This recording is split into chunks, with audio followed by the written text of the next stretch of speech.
Cegerxwîn di sala 1930 de li gundên Hesarê hatiye dinyayê.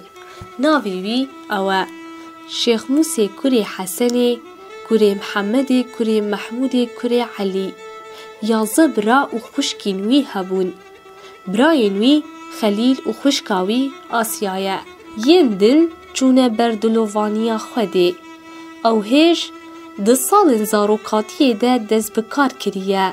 Di 15 û 16 saliyê de dê û bavê xwe winda kirine. Bavê wî Hesen bû, dayîka wî jî Eyşan bû. Di sala 1918 û sala 1920 de diriya Hesenî de dişuxile. Di salên 1920 û sala 1927 de ew diçe Diyarbekirê ber şêx û melan bixwîne û ew diçe medreseyê. Di sala 1924 de Cegerxwîn dibe welat Parîs.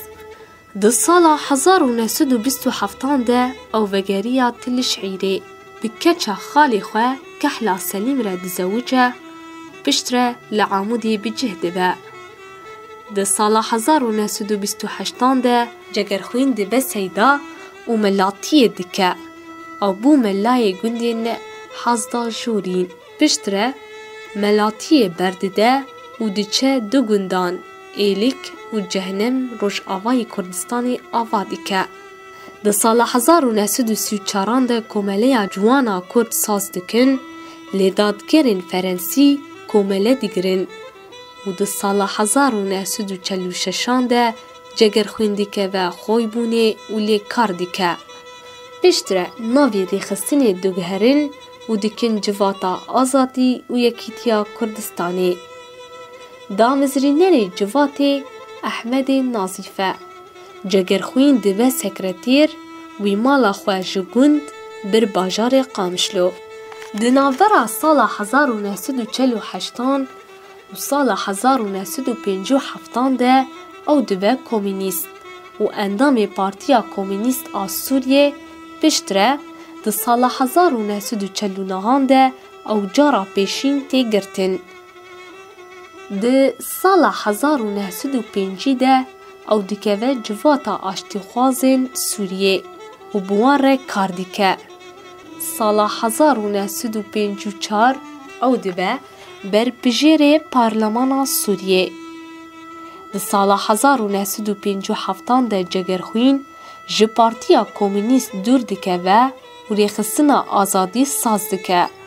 Piştî rêxistina azadî bi Partiya Demokrat a Kurdî dibin yek.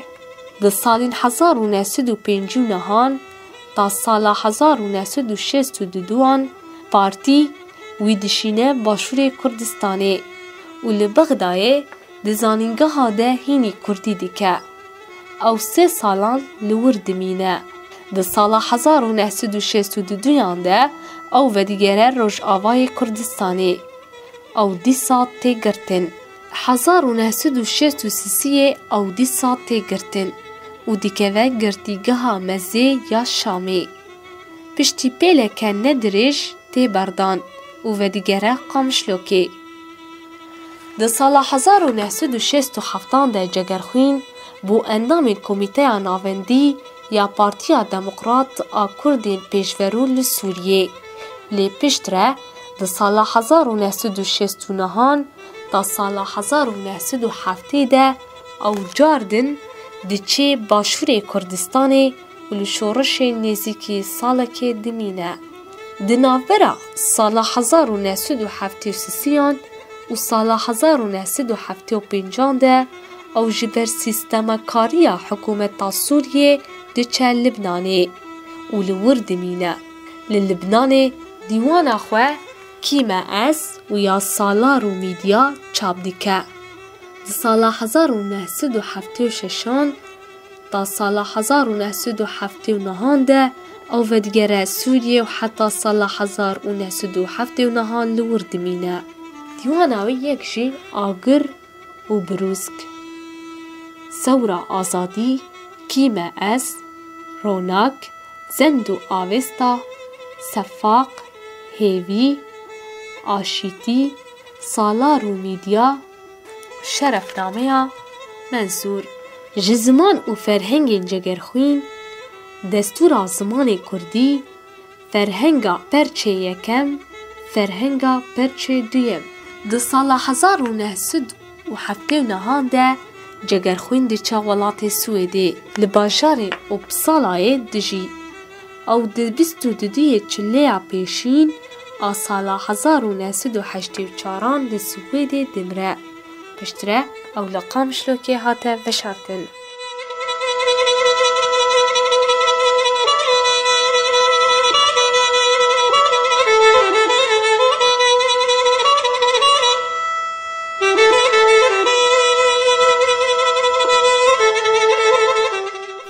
از مامۆستا عەبدەڵڵا عەبدۆ من li bajarê Amûdê wekî çand û huner me xwast em karê hedîqa navendê neh bikin. Li vê de em gelek kar dikin. Me pêkerê cegerxwîn çêkir. Bû 3-4 hevalê xwe em tê şoxilî. Me berê çêkirbû. Bes me xwast em li çand û hunerê cîkî jêr bibînin. Di münaseba zikra cegerxwîn de ev hunermendê mezin ذكرى وينا آسي وششاية صالبقرا وينا ما خاصة من الفيدكي دينن الفيدكي أف قوتنايا ما خاصة أف شعري وينا أف هنرمندي مزنج أف ديوان قال لك ديوان ودي ديروكا كردي دي قوتنا وزماني كردي قال لك خرط كريه ماجي خاصة ذكرى وينا ده أم في شعري دينن أف شعرايا أم كارو خباتي حوشا نافندي ديكن أم تخازن أم نهبكن وبكن وكي دبستان حديقات خوش ام مسرح تشيتكن انا اوجي جيشانوي ويدكي حوش ما حديقاك دي اورتاينا تشيكري اوجي مخازن دي هاتي دبي اف شعرا جگرخوين ادبي جخو شيار بوم قيرين وهالانا قرمين ونالين كشتن وتالانا اف شعرايا بواقعي مي انات كذا بواقعي مي انات كذا بشورشا انات كذا بحرشار برشي كردستاني تكذي تمي مرد بهيزة انه والله ضا ورمين وتقين وكشتن الكردستاني تشيدي بي اف شعرا جگرخوين مخص لبيدا كيبي من ميفاني قديش خرب ديني بخويني ميفاني قدين بيدا كينا بندي